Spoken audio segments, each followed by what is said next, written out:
Hello and welcome to the Apologetics 315 podcast with your hosts Brian Auten and Chad Gross.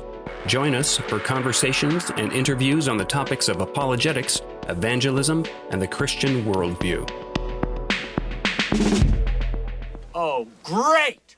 Real bullets! Hello and welcome to the podcast. This is Brian Auten, and as always, joined from his secret lair somewhere in Maryland is Chad Gross. How's it going, Chad? I'm doing well. You'll never find the secret lair. Hey, happy Father's Day, man. Oh, thank you. Thank you very much. Yes, we're recording on Father's Day, and you'll probably be listening to this on the 27th. So we want to welcome you to the podcast. We've got a great guest today, Neil Shenvi, and we're going to be talking about some of the themes that he unpacks in his amazing new book called Why Believe.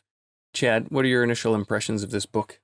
I mean, I couldn't be more impressed. It's one of the best apologetics books I've read in a really long time, as far as having good, concise arguments for the existence of God, for the resurrection, for the deity of Christ. I think he has a gift and the ability to communicate the arguments in a way that most anyone can understand them, but he doesn't sacrifice sophistication in doing so. And I also love how he responds to what he considers to be the three most powerful arguments against God's existence. But then he takes it beyond that, and he actually uses the gospel as an argument for Christianity. And he talks about how what we actually experience in the world is evidence that Christianity is true. And I'll be honest, man, I was just super impressed. I read it in less than a week, I guess, and just enjoyed it so much. And he talks about in the book how he got a free copy of Mere Christianity and the Screwtape Letters on a table, evangelistic table at college. I think if I had an evangelistic table at a college and I was giving away free books, this would probably be that book. Yeah, listeners, I know I get excited about authors that we have on and the books they write, and I'm usually pretty endorsing of them and promoting them. But I put it this way, if there was one apologetics book that I wish I would have written, it's this one. It's evangelistic and gives you a clear picture of what Christianity is, while at the same time giving you lots of apologetics arguments, and it goes right to the heart. And so for that, we've talked about, Chad, being fully orbed, the idea of addressing the whole, like not just addressing the mind, not just addressing the heart or appealing to emotion or the intellect only, but being full orbed, And so for that reason, we give Neil Shenvi the Fully Orbed Award for this book. This is my number one book right now to recommend to people. Hopefully from the interview, you'll find out a little bit more about it. Brian, I was thinking what we need right now after you gave the award is Frank Turek's cheering sound effect. Yeah. We need something like that.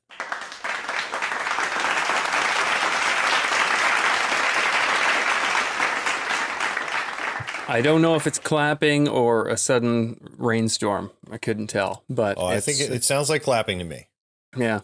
Okay, so we're going to be talking to Neil Shenvi, and normally I read their bio, but I'm just going to throw out a few things from his bio because I'm going to read it and it will sound impressive, but you might not even know what it means, and I don't know what it means. There should be like hyperlinks over the words so you can hover over them and see what the definition is from Wikipedia. But go to shenviapologetics.com to find out more. SHENVI apologetics.com. And I'm at Neil Shenvi's bio here. He's been to Princeton University as an undergraduate. He's worked on high-dimensional functional approximation. He became a Christian in Berkeley, California. He did his PhD in theoretical chemistry at UC Berkeley. The subject of his PhD dissertation was quantum computation, including topics in quantum random walks, cavity quantum electrodynamics, spin physics, and the N-representability problem. So he's also done postdoctoral work doing research into non-adiabatic dynamics, electron transfer, and surface science. So, Chad, I never really got into the non-adiabatic dynamics of electron structure theory, but apparently Neil Shenvi has, and we're going to ask him about it. Excellent. It's probably easier to figure out than presuppositional apologetics. I'll give you that much. It could be, yeah. I mean, when I read his bio and I look at my bio, I see a lot of Overlap. differences. A lot of overlap. No, differences. A lot of differences. Let's just say that. Right. Well, Neil is in the waiting room lobby, and we're going to let him in, and we're going to talk to him. Let's get ready. Switch me on. Neil Shenvi, thanks for coming on the podcast. Thank you so much for inviting me, Brian. Neil, we want to say that we're giving you an award for this book. We have this phrase that we hear from the likes of J.P. Moreland, where he talks about having a fully orbed Christian faith. So we want to give you that award, the Fully Orbed Book Award, because this book is amazing. Wow, that's great. Thank you so much. I'm honored. Yeah, I wanted to say too that in the book you talk about, and I think I heard you mention this in your interview with Sean McDowell, how you picked up a copy of Mere Christianity and True Tape Letters off of an evangelism table. And I've done evangelism tables before, and I told Brian that if I was going to do one, in the near future, that your book would be the one I'd have on the table that I'd be giving out. I think it's that good. I was so impressed with how you were able to take arguments and evidence and offer really clear illustrations, make it understandable for someone like me and Brian as well. I think I can speak for him, who's read a whole lot of apologetics literature. I still found fresh insights and bringing things to the arguments in ways that I had not thought of. I highlighted and circled and underlined. And I also like the way that you brought in the gospel. And we want to talk to you more about that. But yeah, well done. Just absolutely loved it. It was definitely worth the wait. Great. Thank you. Yeah, it was a long time in process. Yeah, you said this book is like it took your whole life to write it, that kind of a thing. So pretty much. And it felt that way too in publication. The first draft was probably done in 2016. And so it's, a lot of tweaking and rewriting and publication stuff. But I think the product at the end is well worth it. Well done. You get the award. Now, before we get into a little bit about your journey, I read people's bios a little bit word for word. For people who don't have any clue, what is your background? What does that mean? So, I have not watched a single episode of The Big Bang Theory, but I am told that what they did in that show is what I did. Like they had episodes about Schrodinger's cat and stuff like that, just these quantum paradoxes. And so that's what I do. And also the other illustration I came up with a few weeks ago was Russell Crowe's movie, A Beautiful Mind. Everyone's seen that. Yeah. Where he's scrawling, equations on the window of his Princeton dorm. That's exactly what I did. Not, he was doing pure mathematics and game theory, but I was doing that. One of my friend's wives was also a theoretical chemist, and she joked about how she would come into our common room and all the lights would be off and I'd be in the dark with my eyes closed, just thinking. That was what I did for a lot of the day. I wasn't napping. I was actually thinking about quantum mechanics. That's kind of what I did. No Bunsen burners involved. Wow. What's like the goal of thinking about those things? So in general, the kind of theoretical chemistry I was doing was aimed at describing the properties of basically molecules from first principles. So deriving the properties of, water molecules, which seems trivial. Actually, it's very complicated, but from the basic laws of physics. So without measuring anything, you can just take these numbers and calculate properties like, binding energy and boiling point in theory. In practice, it's extremely hard, but that was the main goal. Okay, well, yeah. So Brian, does that clear it up for you? Are you good to go now on that? That's just one level down. It's kind of like, hey, we're at the top of the Empire State Building. I'm scared of heights, and he's just like, okay, well, take your shoes off, Right. So talk about what keeps you busy these days. So these days, I am a full-time homeschooling dad. My wife and I have 4 kids, and they're ages 13, 11, 9, and 7. So I just homeschool them full-time through a local Christian classical education co-op called Classical Conversations. And we really enjoy the community. I get to do a lot of math with them on the side. We use Khan Academy, but I've really enjoyed that. And so I also have written this book. I'm working on as soon as I finish this book and get it out into the officially published, which I think it's already on for sale on Amazon. But my next project is a book on critical social justice, and then I have some ideas about writing some curricula for homeschooling. But that's what I work on these days. Excellent. My children are in classical conversations here in Maryland, and yeah, we love it, man. It's great. Tell our listeners a bit about how you became a Christian and what got you into apologetics, and maybe what role apologetics played in your conversion. Yeah, so as you alluded to, when I went to college, I went to Princeton, and I was kind of spiritual but not religious. I believed in God, basically a God that I had kind of thought about, kind of conjured up by thinking carefully, or I thought carefully about morality and life and the universe and everything. But I was not at all. I had very little awareness of formal religion of any kind. And it really, I guess the one major turning point I didn't even recognize at the time was getting a copy of the Screw Tape Letters from a Campus Crusade for Christ, or now Cru book table. They're just handing out these free books. And so I grabbed the two by C.S. Lewis, which I recognized the author.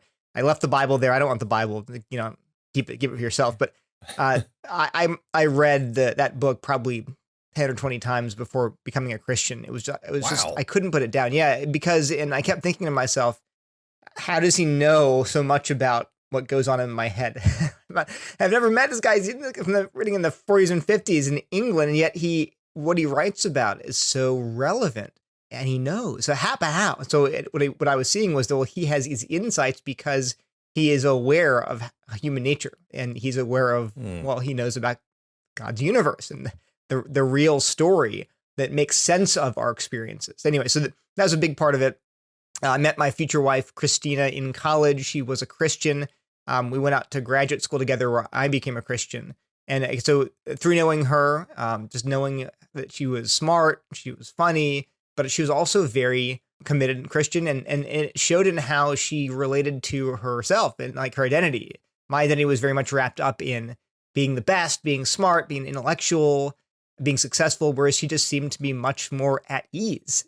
She was smarter than me, but she didn't derive her identity from all the accolades and the success. And then going to church with her, I actually encountered Christians who were also very smart. So my quantum physics professor sang in the choir. He told us later, he used to wear his church sweatshirt to class occasionally, like once a month, just to wear it, but just to let us students know that he was a Christian. And then if we wanted to talk about those things, he was available. Anyway, so all those things kind of made me realize I had to begin. I was not a Christian. It made me realize I was not a Christian. I would have said, oh yeah, Jesus is a cool guy. And he got some things wrong, but I respect him as a good moral teacher. But I basically just put Christianity in the category of things that unintelligent, uneducated people believe, not things that I had to take seriously intellectually. And meeting my wife, reading C.S. Lewis, meeting these professors, and it made me realize I have to take this question seriously. I can't just dismiss it as beneath me. And the funny thing is that at the time, it was when I kind of came into my consciousness that man, this actually could be true, like really true, objectively true.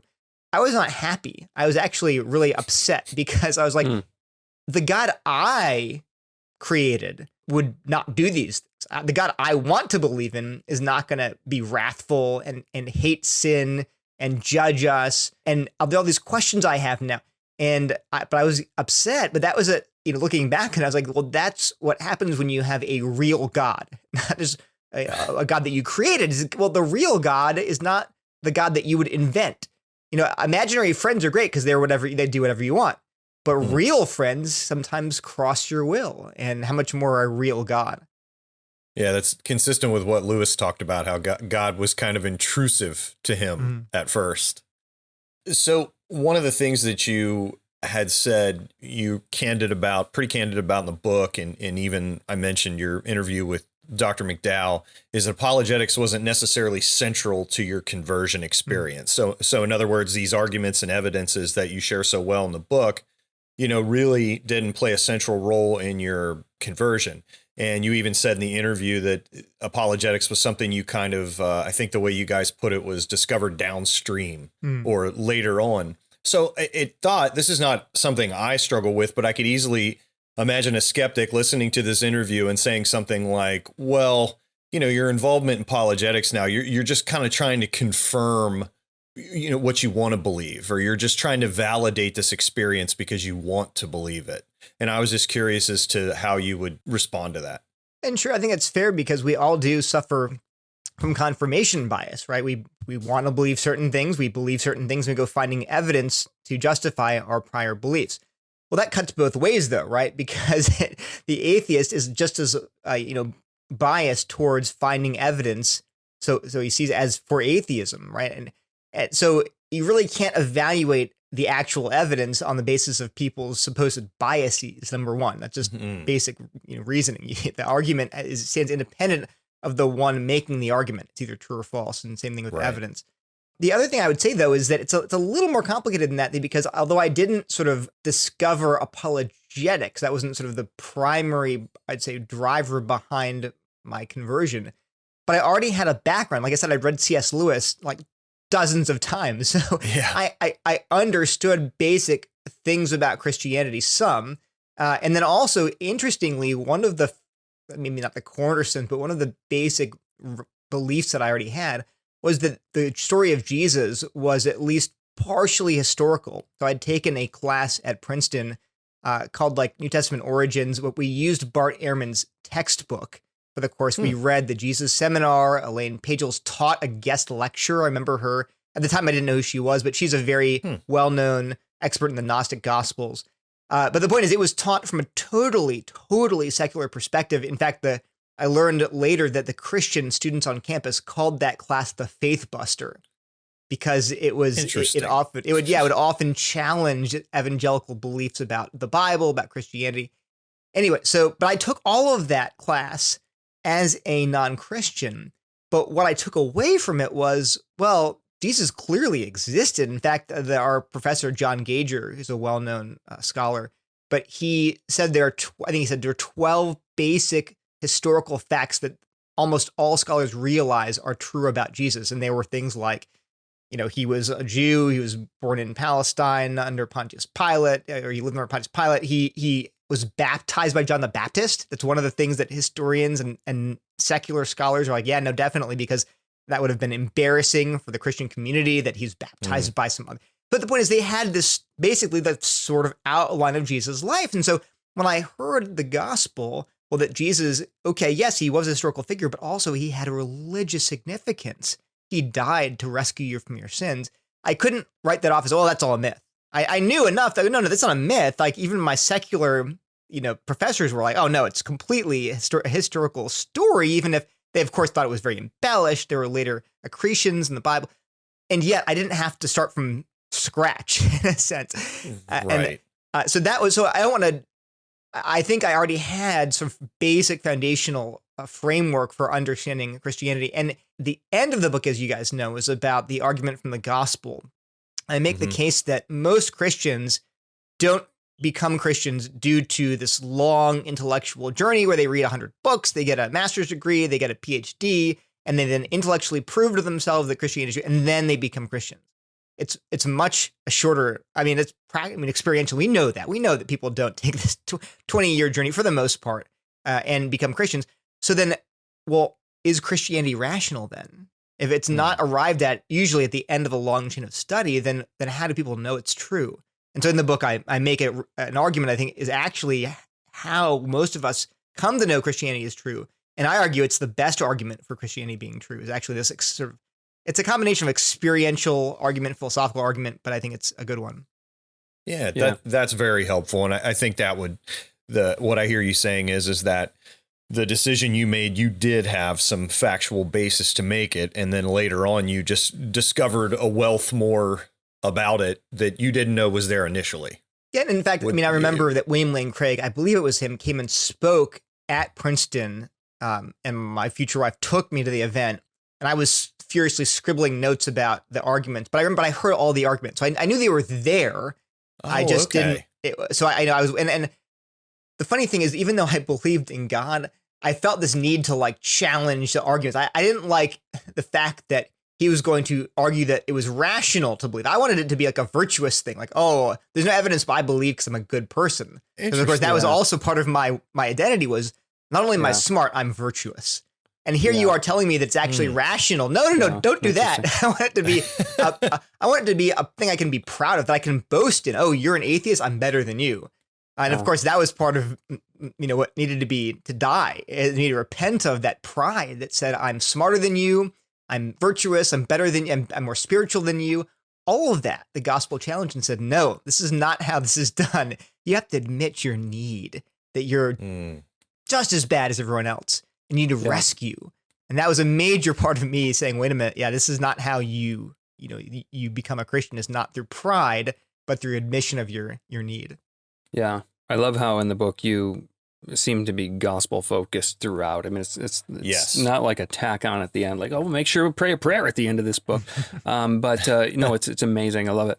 We want to talk more about that argument from the gospel, but we'll put it on the shelf just for the moment, because I want to just ask you about the structure of the book, because there's so many books I see, or even how arguments are presented, where it's like, well, first let's start with truth, and let's start with the cosmological argument, because first you need a universe. Where'd that come from? And, so you start building up step by step, and then you present moral arguments to get to God, so to speak. And then, can we actually trust the New Testament? And once we get there, then we would say, okay, now let's look at Jesus. So I like the structure of your book. I thought, wow, he's one of the first things you come out with is what we would call the trilemma, made popular by C.S. Lewis. And then only like later in the book, then you kind of come back to cosmological arguments, for instance. So talk a little bit, could you describe the outline in how you see it in your head and why you chose to go that direction?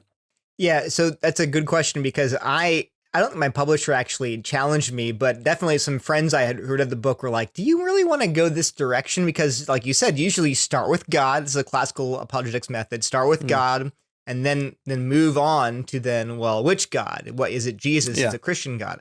Well, I didn't do that. And the reason is intentional. One is that, people sometimes will read the first 2 chapters of a book and then stop. Right. Yeah. And I said, well, that happens. I hope that they get hooked and read the whole thing. But if I only have 2 chapters, they're going to hear about Jesus, because I don't want them to simply say, oh, God exists. Well, that's nice.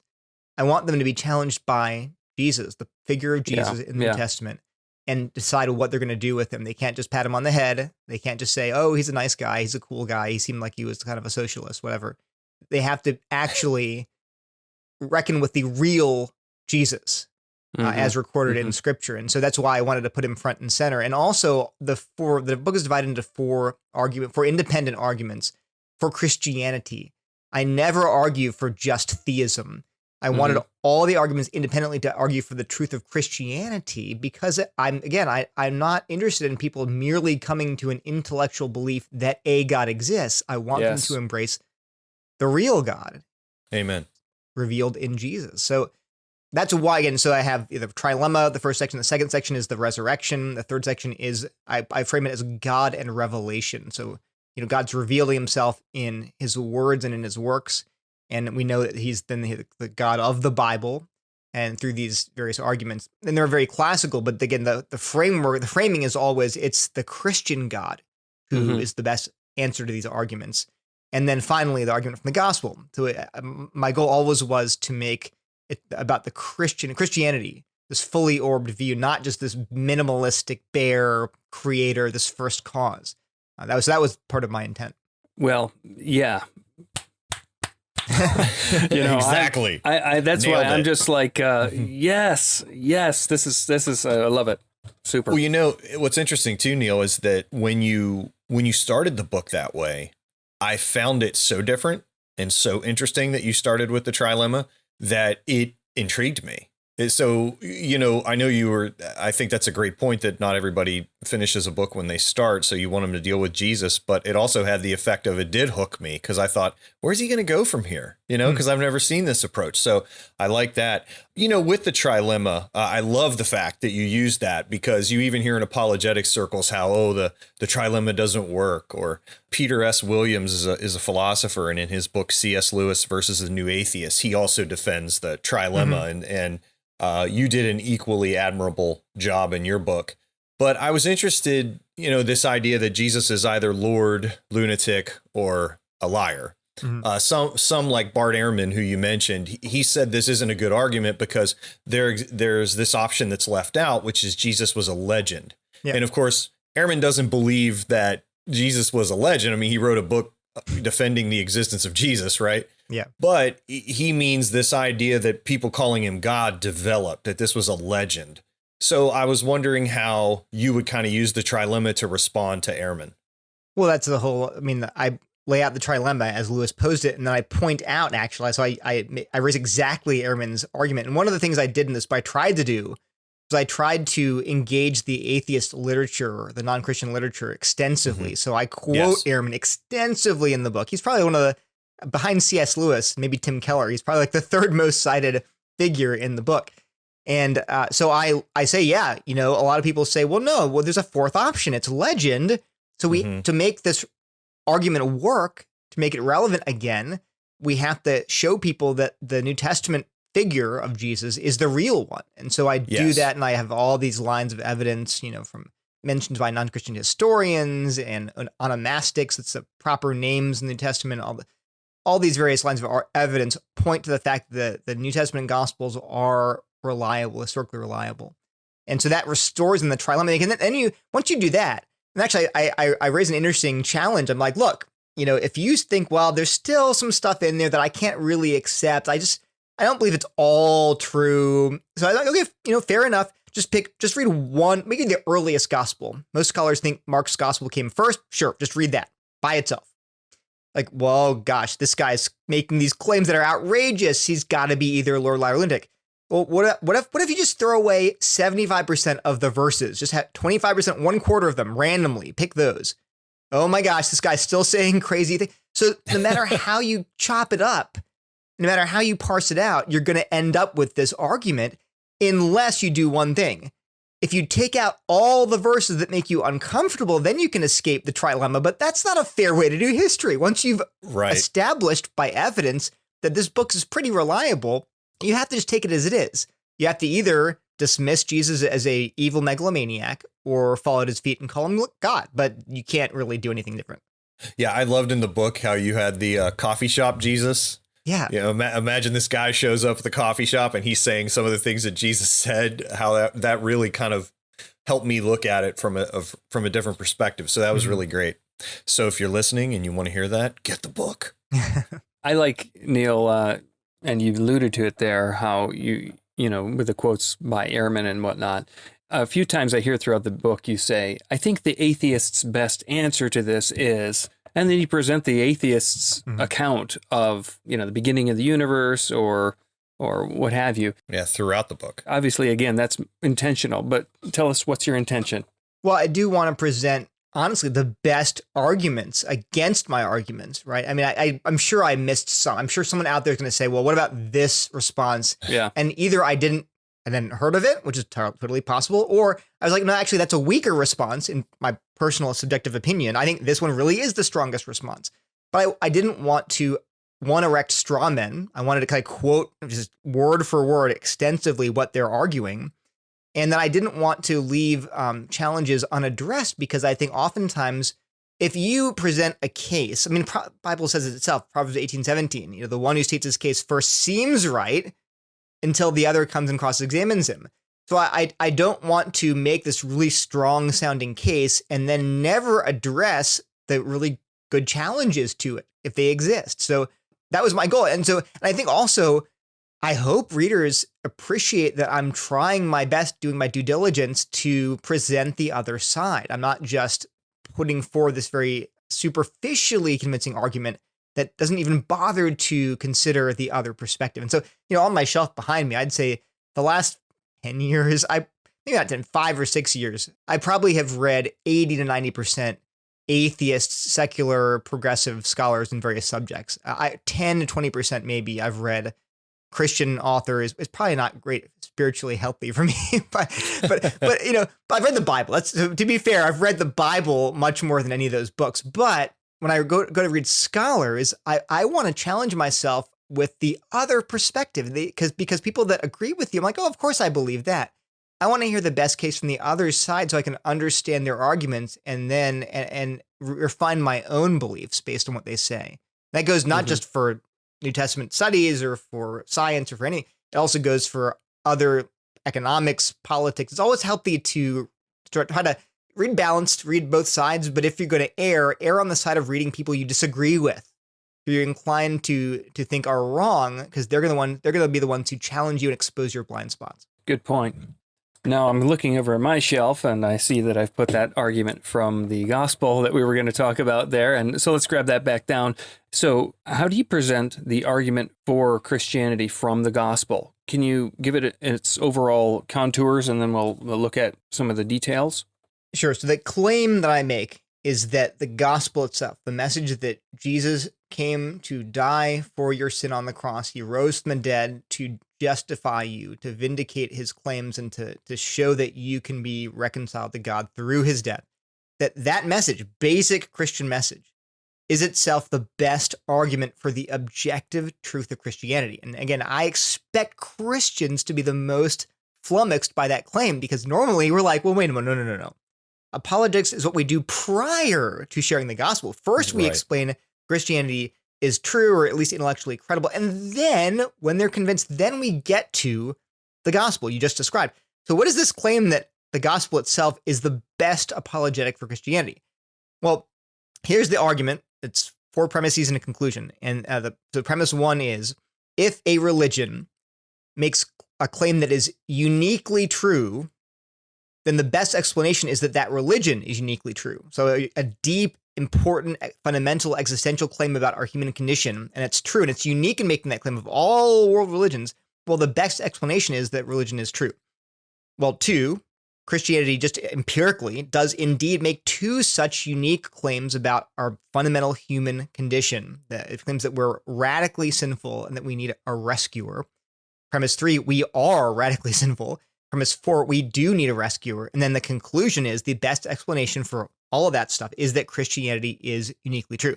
Here's my illustration. That's I don't follow that. Well, here's the illustration. I use it in the book. Imagine I'm playing pickup basketball and I collapse in the middle of a game and the crowd gathers around me.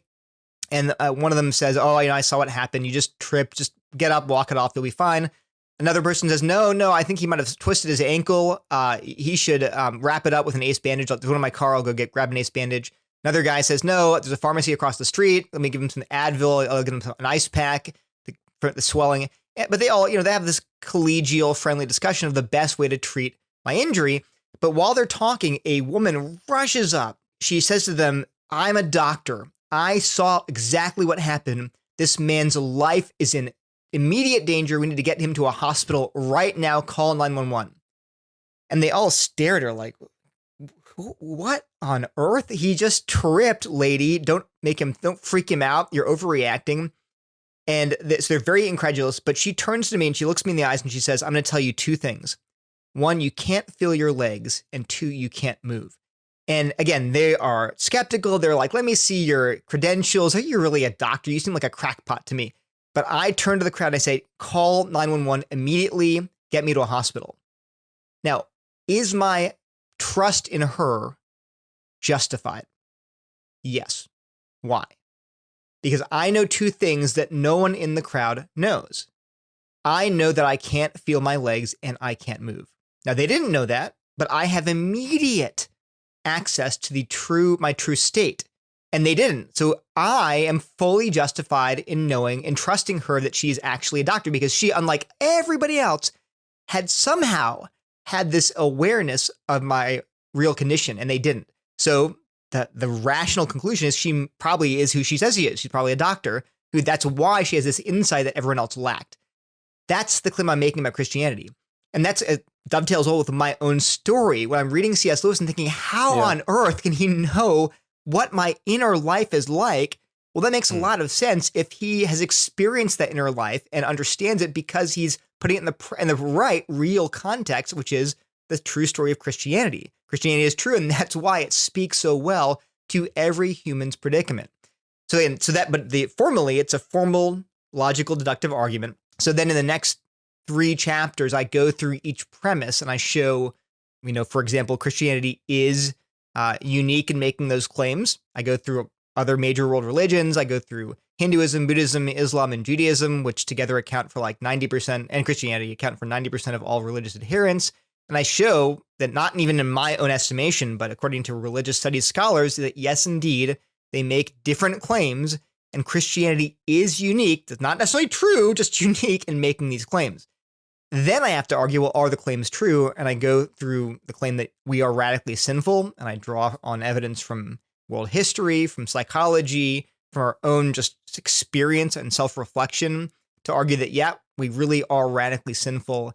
And then I also argue then the next chapter that we need a savior. We don't just need improvement. We don't need a better law, a better government, that actually the problem is deeper than that. And we need someone external to us to pull us out of the pit we're in.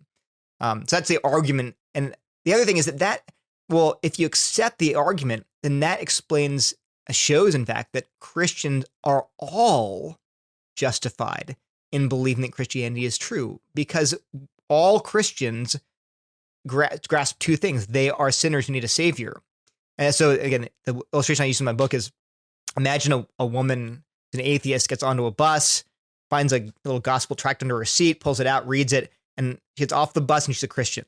And you're like, whoa, hold up. You get off the bus and you're like an atheist. You're like, wait a minute, what just happened? You were an atheist. You read this little tract. It was like, this big, 2 pages. And now you're a Christian. How can you possibly know that Christianity is true? What would she tell you? Well, she'd say, this tract says that I'm a sinner. And I thought back on my life and I looked at all of the wreckage, the broken relationships, the problems, the addictions I can't fix, and all the immoral things that I've done, the little things that I try to hide from myself and from other people. And it's right. I am worse than I really let on. I know how bad I am when when I'm alone and it's quiet and I really think about my life. I know I have these problems. And then it said that God can forgive and make me new and that nothing else can. And I thought back and I thought, yeah, because I've tried self-help books and therapy and ashrams, meditation and rituals, and it didn't help. It didn't fix me. It didn't make the shame go away, didn't make the guilt go away. I'm still what I always have been. And so I know I've never heard this message before, that I can be justified, can be freely forgiven right now and born again. I've never heard that. But so it just made sense that this must be true because it explains all the facts of my life. Well, what has she just done? She's just given you the argument from the gospel. She knows immediately that she's a sinner. She knows immediately that she can't fix herself. And she's never heard this message anywhere else. Why? It isn't anywhere else.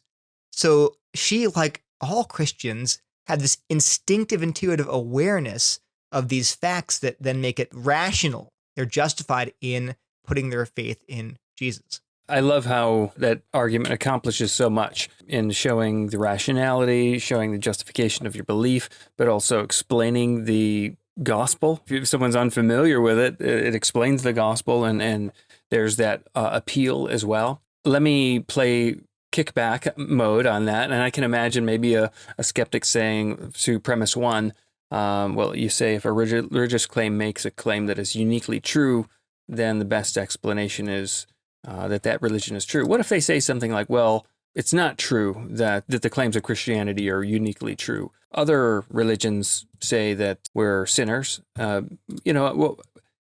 on that hat of yours where you say, well, here's the best atheist response to this. And maybe you've used this argument in the past and you have had atheists respond to it. What's been your response to them?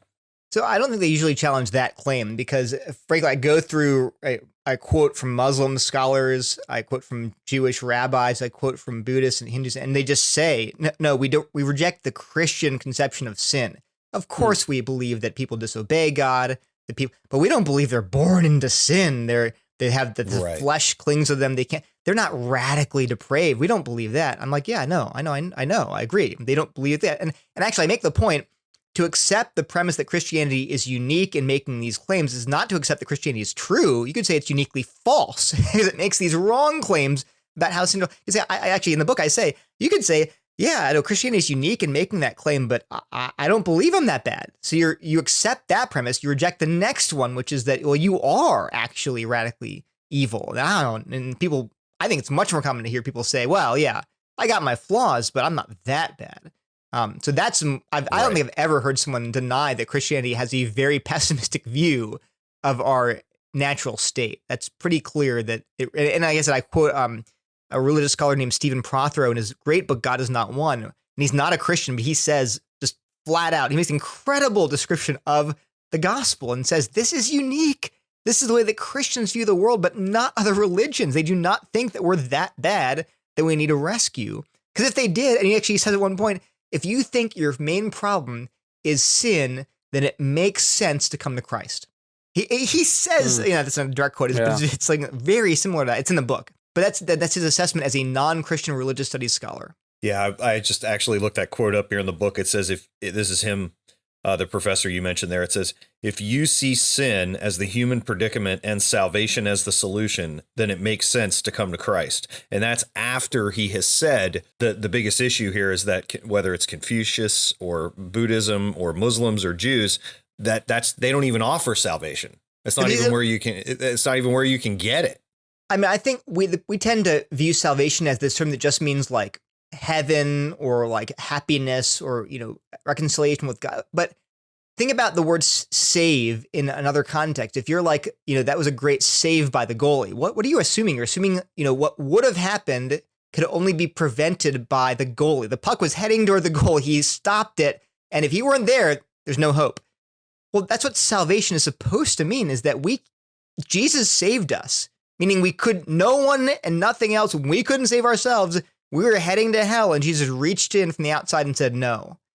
Right. That's what salvation is supposed to mean. So I prefer the term rescue because that's when you say I was rescued, you mean I couldn't do anything. I was helpless. I was unconscious. Yeah. But a fireman came into the burning building and pulled me out and he rescued me. That's the connotation that salvation is supposed to have. We take it as a cognate for like heaven, bliss. And like, well, yeah, lots of religions offer some kind of experience or reward, but not rescue. So again, that's the word that is more clear for a modern audience. That's really, I like that. That's really good. Sometimes the atheist community will use the argument from the apparent hiddenness of God, saying something along the lines of, well, if this all-loving God exists, then he would want that to be made obvious. But it's not obvious, and there's people who would sure like to know if it were true, but he's not showing up for them. How do you address the sort of argument in the book? Well, I make 2 points. One is that there is evidence. I mean, that's the whole point of the book, is that here's lots of evidence. And what's more, especially the argument from the gospel, it's not like it's hard to find. You just sit down in a quiet room by yourself and think about your life. If you're thinking, I argue honestly, we all are like, oh, yeah, I have some serious problems, right? There are things that I do that if they were public, I would be horrified and ashamed. Well, that shows you that you kind of have that awareness. And then I think the other harder part is people are like, but I can fix it. It's like you have to come to a place where you realize, again, through maybe experience, you can't fix it. If there is a God, and you've broken his law, you've transgressed his moral standards, and you say, well, but I'm really sorry about it. Well, that's not how law works. Human law, even human law, is like when you break the law, you incur a penalty. And you can hope the judge will forgive you. Then the question is only then how. But the idea that, well, I'm going to offset the bad stuff with some good stuff, that's not the way that law works. You don't get out of major crimes by like doing community service and offsetting them. If you commit murder, you're like, well, I'm going to clean up that highway for a few hours and I'll be fine. No, you're not going to be fine. You're going to go to jail. And if we've insulted not just once, but over and over a holy God through our entire lives, you better not be pinning your hopes on you did a few nice things, you gave some money to the church. Because the main point, the one point is that there is evidence, and a lot of it is not just there, but it's hard to even avoid. You can't avoid thinking about things like, I've broken the moral law, I've transgressed the right standards of right and wrong, wherever they come from. I am not okay. And how am I going to respond to that in terms of how I live my life? So that's one thing. There's evidence. There's where the universe come from. Why does the universe look the way it does? There's all these arguments. But then a second thing I do point out is that the evidence is not the real problem. So I give an example where I say, imagine that right now you put the book down, you go up to your room, and boom, Jesus is right there. Jesus comes just to you and he appears to you. He shows the nail marks in his hands, and he does miracles in your presence to show you that no, he really exists. He's really God's son. He's really the only way of salvation. And so whatever it takes intellectually to convince you, you are now intellectually convinced that Jesus is who he claimed to be. The question then is, how do you feel about him? So if he says, and he just lays out basic Christian discipleship, how you ought to live. He says, okay, so I'm glad now you believe in me. So here's what then is required. You need to submit everything to my lordship. I am a lord of the entire universe and of your life in particular. You have to submit your friendships, your career, how you spend your money, how you spend your time, entertainment, what you find joy in. All of that is now under my authority. You have to start doing basic things like going to church, being in fellowship with other Christians who are going to counsel you and admonish you, start reading the Bible. You have to just your whole way of looking at reality in terms of morality, ethics, that all has to change now and has to be submitted to what I've taught you in Scripture. You have to I want you to go tell people, your friends and family, that I am God, that I came to die for their sins, that they're in danger of going to hell, but through trusting in me, they can become Christian, they can be rescued for eternity. Go tell them that good news, devote your entire life to my mission, to loving God and to loving other people. Now, he gives that little speech. How do you feel right now? And personally speaking, some of the things I just said that Jesus commands very clearly all throughout the Bible make me feel claustrophobic. I'm like, I kind of want to have a few little pieces of my life that are just me, that are just mine, that are not God's. Well, what is that? That's called sin. That is the essence of our problem. We want to be our own gods. We want to call the shots in our own lives, not just submit to someone, even if someone is as good as Jesus. Well, then, so the point is, if you feel that tension, that anxiety, like, ooh, I don't know if I want to do that, Jesus. Well, then the problem is not essentially, fundamentally intellectual. Because if you had all the intellectual evidence you needed, there'd still be a volitional, emotional obstacle to you be actually trusting in Christ for salvation. And so my point there is, look, why complain that God hasn't given you enough evidence when evidence is not what you really need most? What you need most is a new heart that is willing to do, again, what's rational and submit to the God who created you and who loves you and who shows you what is right and good. But when sin is a kind of insanity, I mean, think about it. I at this point in the book too, like, just hypothetically, if God, the Christian God, existed, he literally made the universe. He made all of those equations you can't solve, that I spend hours and hours poring over trying to figure out this. It's for God. He created, it's simple to him. Everything you do, he's aware of. The hairs on your head are numbered. Every good thing in your life that you just love, your family, your friends, the best moments of your life, those are gifts of his grace. And yet you're going to tell this God to just seek some distance here. I can't give you everything. I can't trust you completely. That's insane. So sin is a kind of insanity, and we're all, to the degree, is subject to it. We need God to reach in and make us sane, to wake us up and say, you're not thinking rightly. You need a renewed mind to see me for who I am, and then to give your life to me because you can trust me. So I guess kind of building on that, this idea, I'm sure you're familiar with J.L. Schellenberg and his hiddenness argument. It's probably the more sophisticated version. And he has this idea of, that there do exist non-resistant unbelievers. So unbelievers who are willing to do the things that you're saying, but like they just can't get over the hump of, does God exist or not?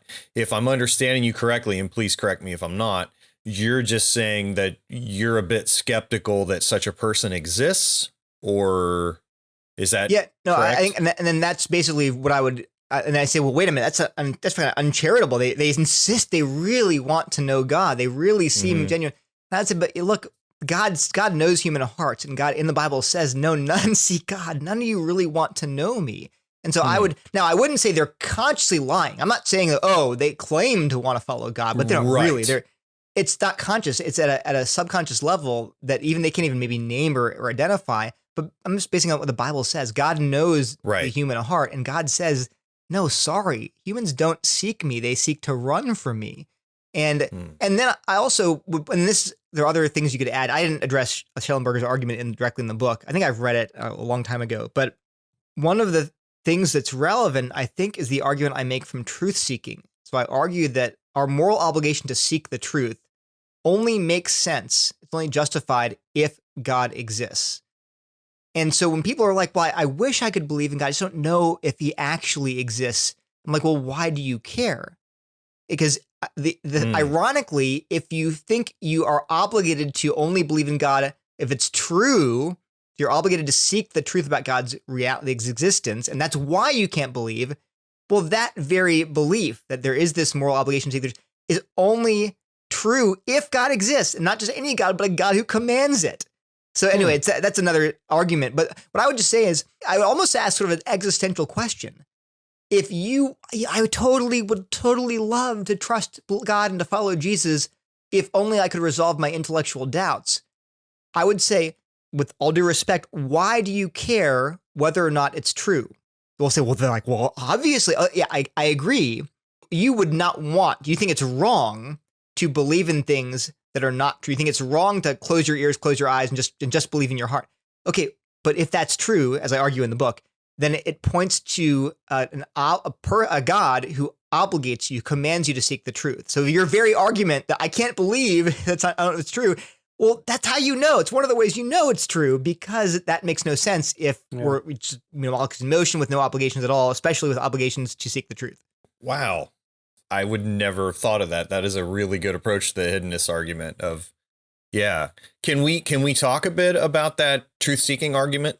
Yeah, this may have gone fast for your listeners who haven't read the book, but one of the arguments I make in the section that's, with the Kalam cosmological argument, the fine-tuning argument, so classical arguments about God's existence, one that I make, which I think is new or relatively uncommon, at least, I've never read it elsewhere, is that it's like the moral argument in that it says, if God does not exist, then we are not obligated to seek the truth.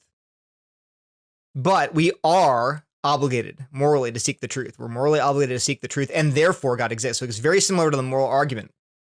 But it's not, right and wrong in general. It's one particular obligation we have to seek the truth, in particular, the truth about, whether God exists, what is his will for us, what is good and evil, what's right and wrong. So those kind of major truths, we're obligated to seek them. We can't just close our ears, close our eyes, and just you do you and do what makes you happy. No, you have to seek the truth. So that's what I'm claiming, is that if God does not exist, then we don't have an obligation to seek the truth. And so then how could you, so it's a valid logical form. So premise one, premise two, which one of those, if you reject the conclusion that God exists, you have to deny one or both of those premises, either that if God does not exist, we're not morally obligated to seek the truth. Premise two, we are obligated to seek the truth. So how would you go about rejecting one of those claims?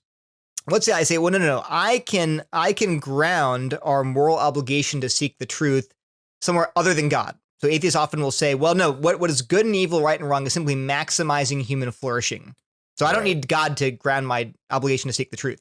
What I point out in the book is that, well, that truth doesn't always maximize your flourishing. There are such things as hard truths, as inconvenient truth, miserable truths, right? If someone comes and tells you, God forbid, that's not God actually forbid, but that someone comes and tells you your kid just got in a car accident and is dead, that's now true. It's a miserable, sad truth. You wish it weren't true, correct? Right? So there are truths that are actually true and yet will make you very unhappy. Now, the question is, if our fundamental obligation is to seek human flourishing, then what do you do when truths contradict human flourishing? Now, you can argue, well, yeah, okay. The simplest example to show that their intention is the dying grandmother. So Jerry Coyne himself says, if your grandmother's dying and she's a Christian and she asks you about whether God exists, just lie to her. Obviously, because, what are you going to tell her you're an atheist and God doesn't exist and take away all of her hope and all of her joy? It's going to make her miserable. You might as well just, sure, let her be a Christian while she's dying. It's not going to hurt her. And actually, to tell her the truth that God doesn't exist would make her miserable. So it actually would be wrong to tell her the truth. And then from her perspective, you wouldn't even want her to seek the truth because at that point in her life, she's 90, she's in her deathbed. You shouldn't turn her, at that point, seeking the truth of atheism would just make her miserable. There's no upside to that. She might as well die happy. Okay, but here's the problem. As soon as you admit that there's a difference between flourishing and truth, you have to choose. Because only one of them can be the fundamental source of obligation. So once you choose, well, no, flourishing is the ultimate truth, or the ultimate obligation, well, then sometimes you have to avoid the truth in order to preserve your flourishing, in order to promote other people's flourishing. And so now you have a big problem. You see, you can't really affirm premise one and say, no, we'll ground truth seeking and flourishing because they don't always match up. The second option is, well, yeah, you'd fine, okay, great. Well, I deny we have a moral obligation to seek the truth. I'll just deny that. Well, here's the problem. I alluded to it. On what basis does an atheist come to you as a Christian and say, you ought to believe the truth of atheism? I would respond before anything else. What do you mean by ought? I should believe the truth. I ought to believe it. On what grounds? If you've denied premise one, the correct answer would be, well, it'll make you happier. And I would just say, well, how do you know that? Well, because it's proven scientifically that it's not, by the way. Actually, scientists usually find almost universally that religious people are happier than non-religious people. But the whole conversation now has to shift from what is true to will it make me happy?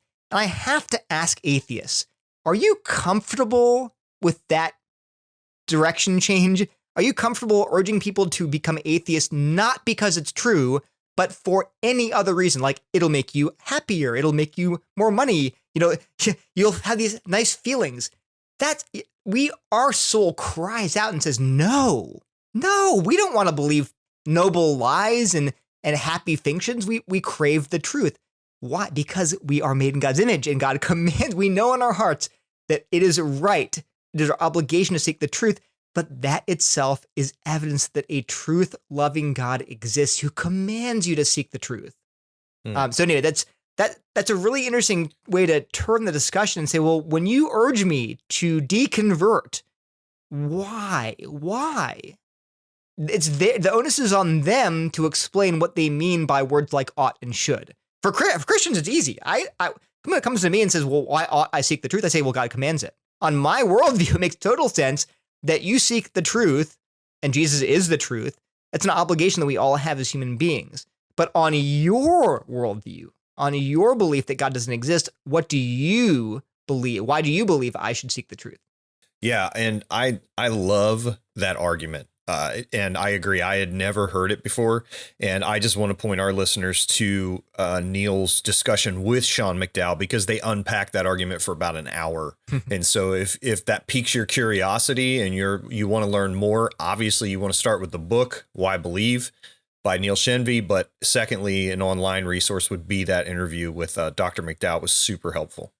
Neil, we're coming up on our time here. So tell our listeners a bit about what your current focus is, where they might find some of your work on that. You mentioned the CRT focus that you're working on. Can you talk a bit about that? Yeah. So, I finished the first draft of this book, I think it's like 5 or 6 years ago. So I think when I finished the draft and it was kind of in the process of being shopped around, my friend, Dr. Pat Sawyer, put it out there in Crossway and eventually published it. It took quite a lot of time. So around that time, I began looking for other projects and things to research. And so I just began noticing this trend in our culture, call it whatever you want, wokeness, social justice. But I was trying to understand these ideas. So I began reading extensively work by scholars like Robin DiAngelo, Ibram X. Kendi, Patricia Hill Collins, just trying to understand the ideology behind the sort of modern social justice movement. So I've been reading a lot about that, and I'm planning, Lord willing, to write a book with Dr. Sawyer about these topics. But that's in the future. If you want to keep in touch with me, the best way is to follow me on Twitter. I'm on Twitter too much, but my handle is at Neil Shenvi, NeilShenvi. And I often will post new articles or just quotes from books I'm reading. And I have links to my website, which has a lot of this material is online on my website. Cool. Well, we'll find it in the show notes for those who are listening. Neil, it's been amazing. Again, we really appreciate the book, your work, and excited to share it with other people as well. So thank you. Absolutely. Great. Thanks so much, you guys. Thanks for listening to the podcast. If you have a question you'd like us to address or just a message for us, feedback, good or bad, you can either email us at podcast@apologetics315.com or leave a voice message for us using SpeakPipe. Just go to speakpipe.com/apologetics315 to leave us a message. And remember, if you include a Ghostbusters quote in your question, we guarantee that we'll read it on the podcast. We also ensure up to 50% better quality answers. Also, if you've enjoyed today's podcast, please leave a review in iTunes or the podcast platform of your choice. And please share this episode with a friend if you found it useful. Remember, you can find lots of apologetics resources at apologetics315.com, along with show notes for today's episode. Find Chad's apologetic stuff over at Truthbomb Apologetics. That's truthbomb.blogspot.com. This has been Brian Auten and Chad Gross for the Apologetics 315 podcast, and thanks for listening.